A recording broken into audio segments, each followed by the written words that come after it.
Bonjour tout le monde. Aujourd'hui, en entreprise, nous faisons un travail très important pour récupérer de l'acier d'abeille. Alors, les opercules, quand on récupère les opercules au moment des mielets, on les conserve. Ou bien les traverses qui ont de l'acier assez vieille, on les fait fondre dans des structures comme celle-ci, qui, avec de la vapeur, en utilisant de la vapeur d'eau, on fait fondre l'acier. Donc, à l'intérieur, les cadres et l'acier qu'on a mis. Et il y a cette structure qui fait bouillir de l'eau et la vapeur d'eau fait fondre l'acier. On la récupère et on la porte dans une usine qui fait l'impression des feuilles de scie. Donc, on voit là, les feuilles de scie assez régulières comme dimension. Et il y a une structure assez compacte. Par la suite, on monte ces feuilles de scie sur des cadres comme celle-ci.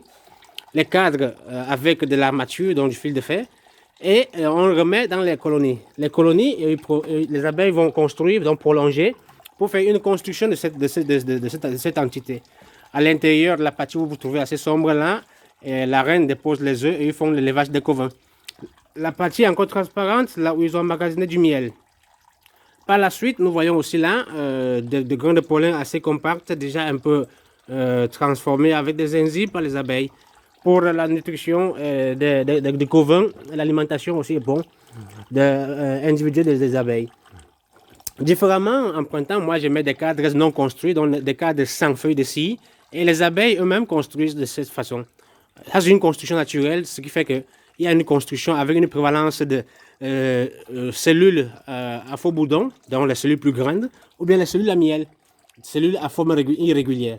Et ils emmagasinent là du miel en excès. Au printemps, quand ils font la construction, ils font déjà la déposition des faux boudons pour se préparer à l'essaimage.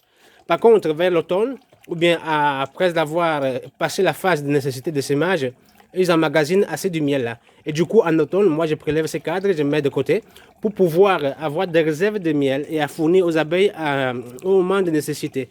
Donc, en janvier, février, quand je m'avais fait les visites, les familles qui ont moins de réserves de miel, je leur refournis cela. Et là, ils ont quand même une autonomie pour porter les colonies à arriver au printemps. Une très bonne journée à tous et à la prochaine.